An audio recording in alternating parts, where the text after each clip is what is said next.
In Uruzgan, now one of Afghanistan province, after the defeat of the Hazaras, many tragedies occurred, but the most bitter was the martyrdom of Shirin Hazare and his comrades.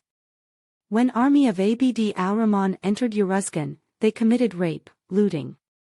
Amir's men set fire to all the castles of the Hazaras, destroyed the people's herds and cattle, set fire to the land, and slaughtered all the captured men. They captured women and offered them to each other as slaves and maids, selling them in the markets for less than barley and wheat.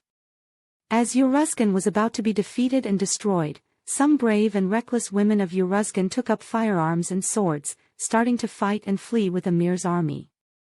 When Abd al-Rahman's army went to war with all its strength, they faced friends of Shirin.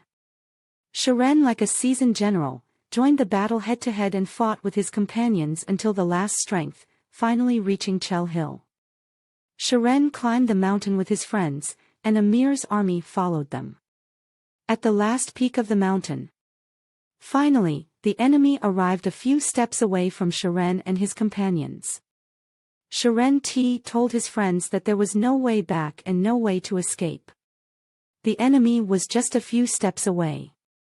There was no more bitter shame than being sold as slaves in the markets of Kandahar and Kabul. The enemy, who had arrived a few steps away from Shirin and his allies, witnessed in disbelief the most beautiful self-inflicted death of the free and high-headed girls of Uruzgani Hazaras.